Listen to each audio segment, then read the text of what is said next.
Hello friends, welcome to my YouTube channel GS classes में आपका स्वागत है।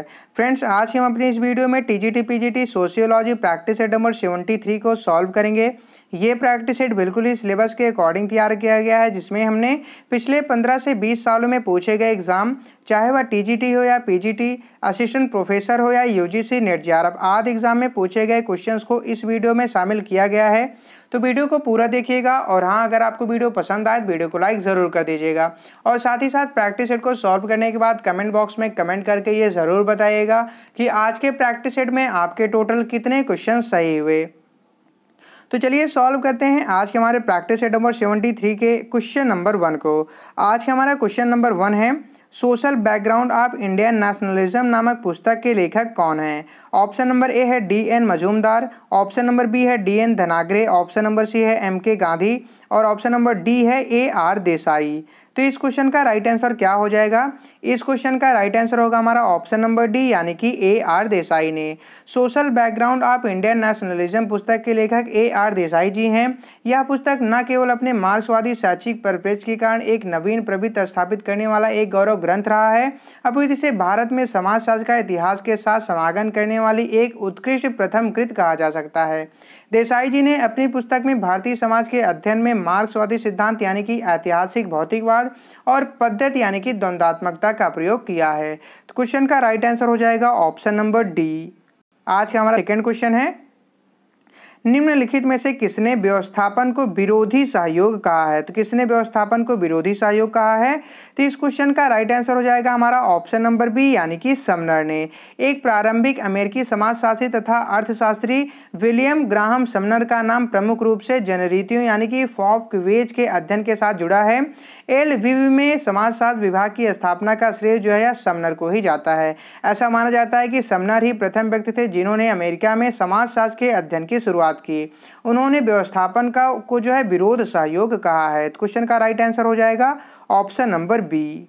आज का हमारा थर्ड क्वेश्चन है, आधुनिक प्रत्यक्षवादी अपराध शास्त्र का प्रवर्तक किसे माना जाता है? ऑप्शन नंबर ए है सीजर लोम्ब्रोसो को, ऑप्शन नंबर बी है सीजर बेकारिया को, ऑप्शन नंबर सी है इनरिको फेरी को और ऑप्शन नंबर डी दिया गया है पॉल वाल्टन को। तो इस क्वेश्चन का राइट आंसर क्या हो जाएगा? इस क्वेश्चन का राइट आंसर हो जाएगा हमारा ऑप्शन नंबर ए, यानी कि सीजर लोम्ब्रोसो को।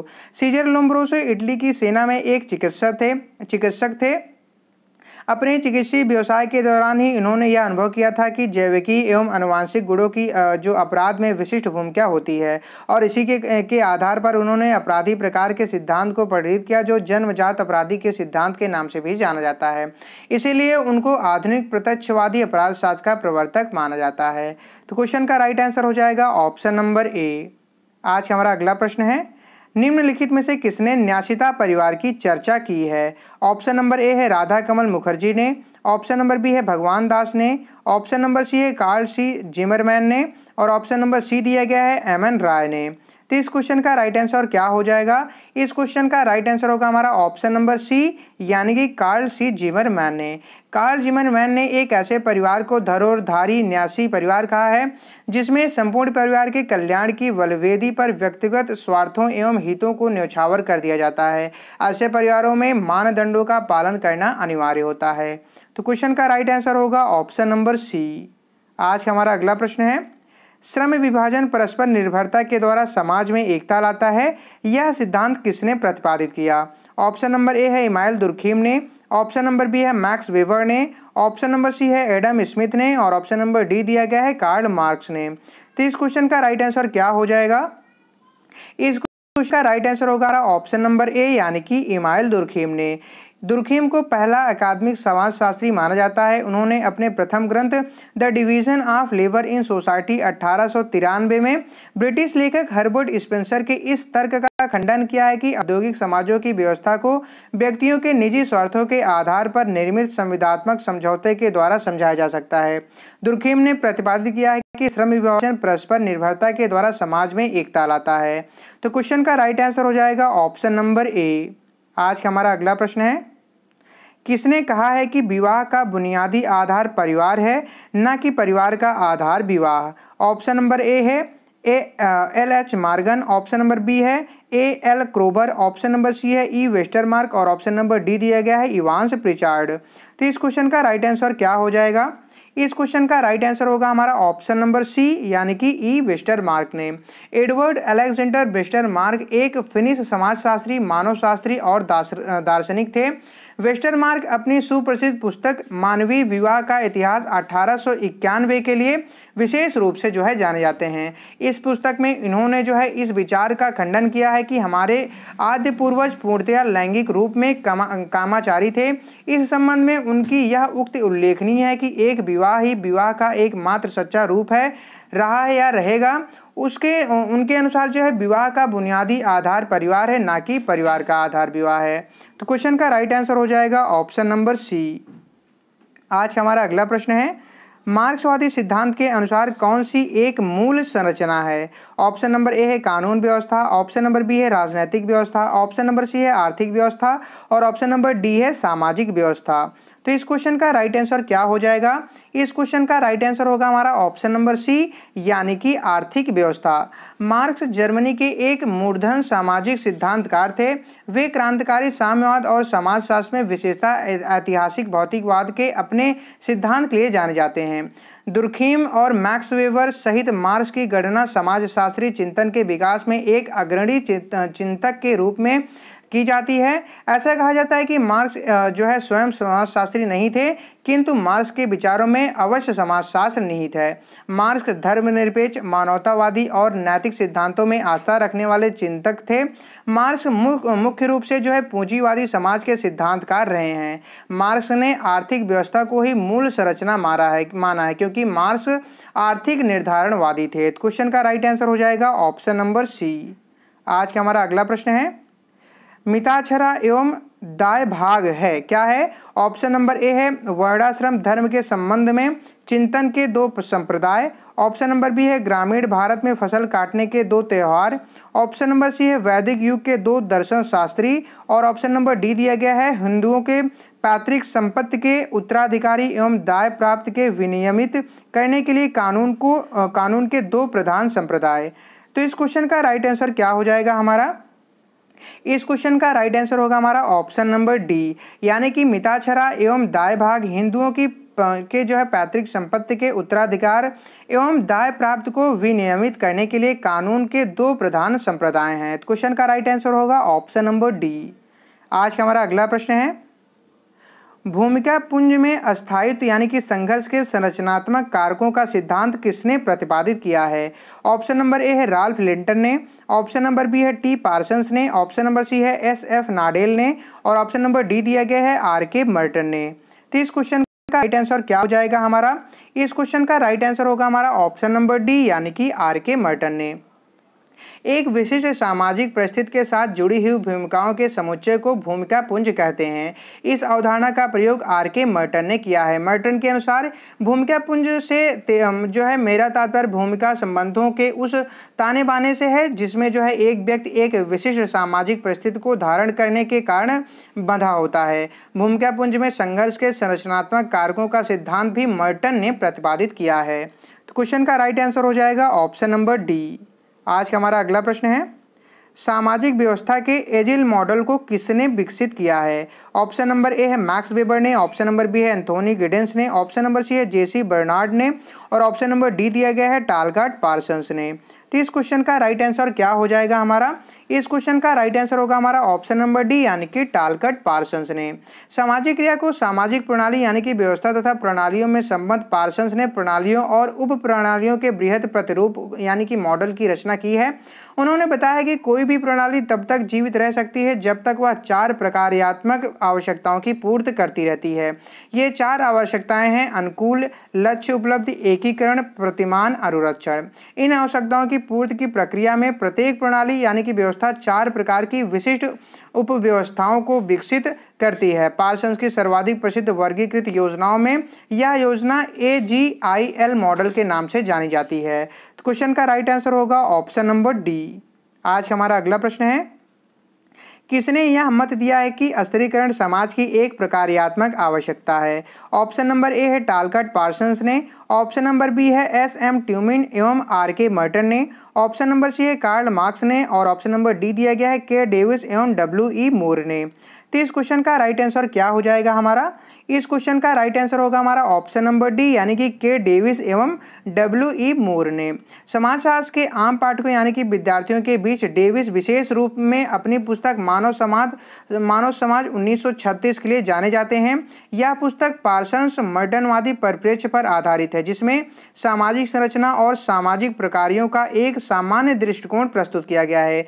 डेविस एवं डब्ल्यू.ई. मूरे का मत है कि अस्थिरीकरण समाज की एक प्रकार्यात्मक आवश्यकता है। तो क्वेश्चन का राइट आंसर हो जाएगा ऑप्शन नंबर डी। आज का हमारा अगला प्रश्न है, भारत में पंचवर्षीय योजनाओं को जो सिद्धांत निर्देशित करता है वह है। ऑप्शन नंबर ए है आर्थिक संपन्नता, ऑप्शन नंबर बी है न्याय के साथ वृद्धि, ऑप्शन नंबर सी है समाज कल्याण और ऑप्शन नंबर डी दिया गया है सामाजिक न्याय। तो इस क्वेश्चन का राइट आंसर क्या हो जाएगा हमारा? इस क्वेश्चन का राइट आंसर होगा हमारा ऑप्शन नंबर बी यानी कि न्याय के साथ वृद्धि। भारत में पंचवर्षीय योजनाओं को जो सिद्धांत निर्देशित करता है वह न्याय के साथ वृद्धि है। देश के आर्थिक विकास तथा उन्नति के लिए 5 वर्ष की अवधि के लिए सरकार द्वारा जो है योजना बनाई जाती है उसे पंचवर्षीय योजना कहा जाता है। 5 वर्ष के बाद यह योजना बदलकर दूसरी बनाई जाती है। तो इस वजह से इस क्वेश्चन का राइट आंसर हो जाएगा हमारा ऑप्शन नंबर बी। आज का हमारा अगला प्रश्न है, किसने यह मत व्यक्त किया है कि वर्ग परिस्थिति को न केवल उत्पादन के विशिष्ट स्वरूप के आधार पर बल्कि उस सामाजिक संरूपण जिसके वे सदस्य हैं के आधार पर परिभाषित किया जाना चाहिए? ऑप्शन नंबर ए है टॉम बाटोमोर, ऑप्शन नंबर बी है लुइस अल्थुजर, ऑप्शन नंबर सी है जायरस बानाजी और ऑप्शन नंबर डी दिया गया है एवी चाइनॉब। तो इस क्वेश्चन का राइट आंसर क्या हो जाएगा हमारा?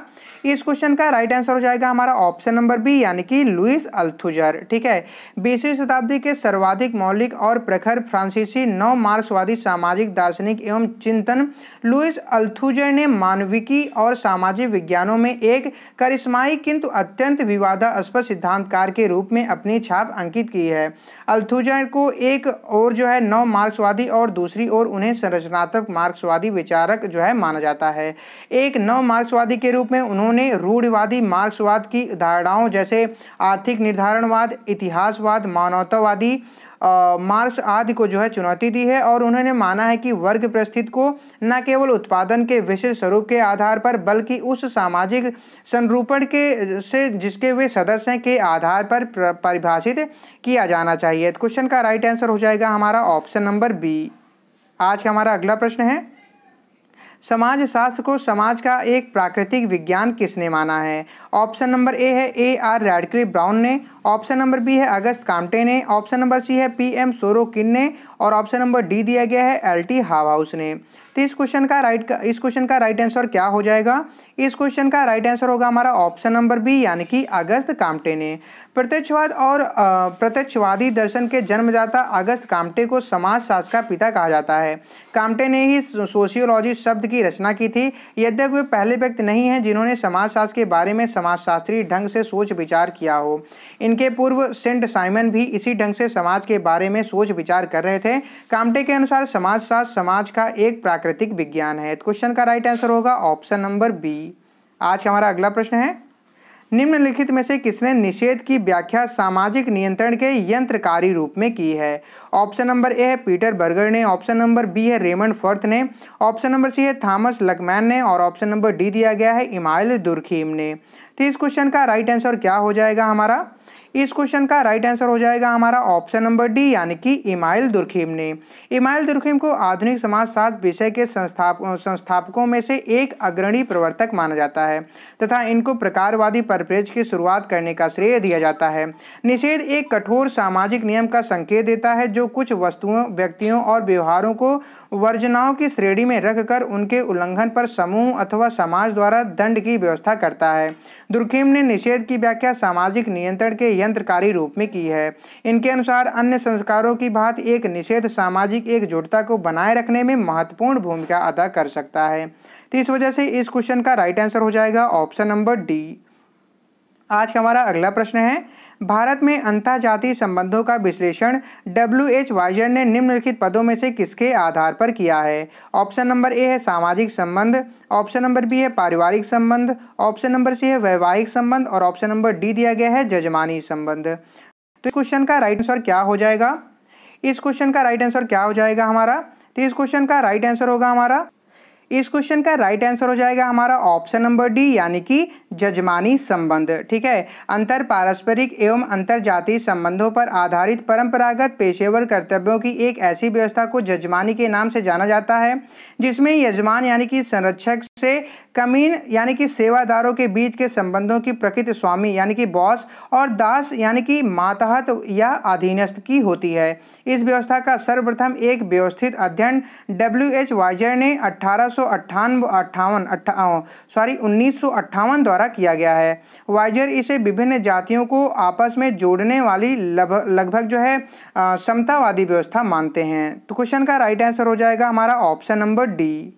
आज हमारा अगला प्रश्न है, मार्क्सवादी विश्लेषण में मध्यम वर्ग की अवधारणा किसने प्रतिपादित की है? तो किसने प्रतिपादित की है? ऑप्शन नंबर ए है S Ostrovski, option number B है Raymond Aron, option number C है G.D.H. कोल और ऑप्शन नंबर डी दिया गया है आर डहरनडार्फ। तो इस क्वेश्चन का राइट आंसर क्या हो जाएगा हमारा?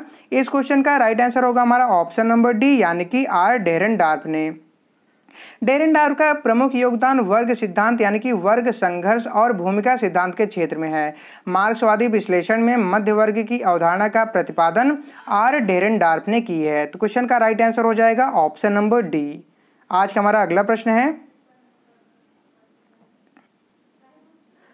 किस अनुसंधान अभिकल्प में उपकल्पना की निश्चित रूप से आवश्यकता होती है? किस अनुसंधान अभिकल्प में उपकल्पना की निश्चित रूप से आवश्यकता होती है? ऑप्शन नंबर ए है वर्णात्मक अनुसंधान अभिकल्प में, ऑप्शन नंबर बी है व्याख्यात्मक अनुसंधान अभिकल्प में, ऑप्शन नंबर सी है अन्वेषणात्मक अनुसंधान अभिकल्प में और ऑप्शन नंबर डी है उपरोक्त सभी।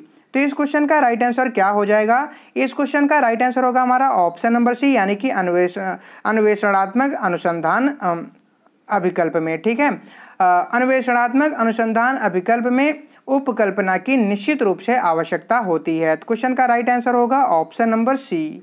आज का हमारा अगला प्रश्न है, संघर्ष को संस्तरण को आसान बनाने वाला समझा जा सकता है न कि उनको जन्म देने वाला, यह विचार किसका है? ऑप्शन नंबर ए है के डेविस का, ऑप्शन नंबर बी है W.E. मुरे का, ऑप्शन नंबर सी है P. सोरेकिन का और ऑप्शन नंबर डी दिया गया है मैक्स वेबर का। तो इस क्वेश्चन का राइट आंसर क्या हो जाएगा? इस क्वेश्चन का राइट आंसर होगा हमारा ऑप्शन नंबर डी यानी कि मैक्स वेबर का। मैक्स वेबर को आधुनिक समाजशास्त्र के एक विशिष्ट सामाजिक विज्ञान के रूप में प्रतिष्ठित करने वाला समाजशास्त्री प्रवर्तक माना जाता है।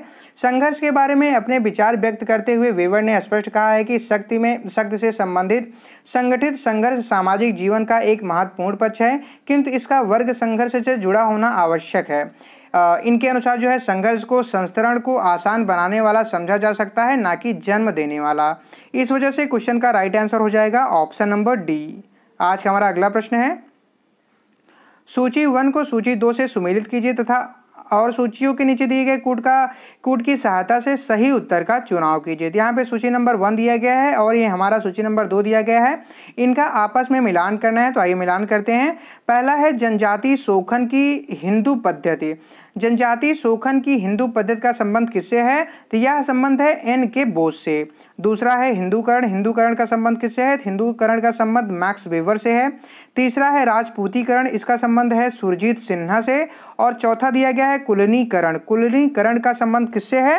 तो यह संबंध है नर्मदेश्वर प्रसाद से। किससे? नर्मदेश्वर प्रसाद से। इस वजह से इस क्वेश्चन का राइट आंसर क्या हो जाएगा? इस क्वेश्चन का राइट आंसर हो जाएगा हमारा ऑप्शन नंबर ए यानी कि जनजातीय शोषण की हिंदू पद्धति इनके बोस, हिंदूकरण मैक्स वेबर, राजपूतीकरण सुरजीत सिन्हा और कुलीनीकरण नर्मदेश्वर प्रसाद से संबंधित है। क्वेश्चन का राइट आंसर होगा ऑप्शन नंबर ए। आज हमारा अगला प्रश्न है, जात की उत्पत्ति के किस सिद्धांत का G.S. घुरिये ने समर्थन किया है? ऑप्शन नंबर ए है परंपरागत सिद्धांत, ऑप्शन नंबर बी है व्यावसायिक सिद्धांत, ऑप्शन नंबर सी है प्रजातीय सिद्धांत, ऑप्शन नंबर डी दिया गया है ब्राह्मणी सिद्धांत। फ्रेंड्स, यह क्वेश्चन आप लोगों से पिछले प्रैक्टिस सेट में पूछा गया था, जिसका सही जवाब दिया था मैथमेटिक्स टीचर ने, पूजा चौहान ने और रितु श्रीवास्तव ने। बाकी अन्य 10-12 लोगों ने और इस क्वेश्चन का आंसर दिया था, जिसका आंसर गलत था। उन्होंने मैक्सिमम जो है ब्राह्मणी सिद्धांत को जो है चुना था, यानी कि ऑप्शन नंबर डी को सही माना था। बट इस क्वेश्चन का right answer option number D यानी कि ब्राह्मणी सिद्धांत नहीं होगा। इस क्वेश्चन का राइट आंसर हो जाएगा हमारा ऑप्शन नंबर सी यानी कि प्रजातीय सिद्धांति। ठीक है, इस क्वेश्चन का राइट आंसर होगा हमारा ऑप्शन नंबर सी यानी कि प्रजातीय सिद्धांत। जाति उत्पत्ति के प्रजातीय सिद्धांत के समर्थक GS. Ghurye, Herbert Risley, Majumdar इत्यादि हैं। जाति उत्पत्ति के धार्मिक सिद्धांत के समर्थक होकार्ट एवं सेनार्ट हैं। जाति उत्पत्ति के व्यवसायिक सिद्धांत के समर्थक कौन हैं? तो वे हैं नेस्फील्ड। तो इस वजह से क्वेश्चन का राइट आंसर हो जाएगा हमारा ऑप्शन नंबर सी। आज हमारा लास्ट प्रश्न है, एम.एन. श्रीनिवास द्वारा रामपुरा गांव के अध्ययन में प्रभुजात के रूप में पहचानी गई जाति है, कौन सी जाति है? ऑप्शन नंबर ए है ब्राह्मण, ऑप्शन नंबर बी है कृषक, ऑप्शन नंबर सी है धोबी और ऑप्शन नंबर डी दिया गया है अस्पृश्य। तो इस क्वेश्चन का राइट आंसर क्या होगा फ्रेंड? जैसा कि आपको पता है कि हमारे लास्ट क्वेश्चन आप लोगों के लिए छोड़ दिए जाते हैं, यानी कि इस क्वेश्चन का राइट आंसर क्या होगा आप लोगों को कमेंट बॉक्स में कमेंट करके बताना होगा, ठीक है। और साथ ही साथ अगर आप लोग इस प्रैक्टिस सेट का PDF चाहते हैं तो वीडियो को डिस्क्रिप्शन बॉक्स में हमारे टेलीग्राम चैनल का लिंक प्रोवाइड करा दिया गया है, तो आप उसे ज्वाइन कर ले, जहाँ पे आपको हमारे सभी प्रैक्टिस सेट के PDF जो है प्रोवाइड किए गए हैं, ठीक है। तो आप उसे डाउनलोड कर सकते हैं। उम्मीद करता हूँ कि आपको वीडियो पसंद आया होगा। अगर आपको वीडियो पसंद आया है तो प्लीज़ आप वीडियो को लाइक कर दें, और अगर आपको वीडियो पसंद नहीं आया है तो आप वीडियो को डिसलाइक कर दें। और आपने वीडियो को डिसलाइक क्यों किया है इसको कमेंट बॉक्स में कमेंट करके जरूर बताएं, जिससे क्या होगा कि हम अपने नेक्स्ट वीडियो में आपके कमेंट को जरूर कंसीडर करेंगे। तो चलिए मिलते हैं हम आपसे अपने नेक्स्ट वीडियो में, तब तक के लिए जय हिंद, वंदे मातरम।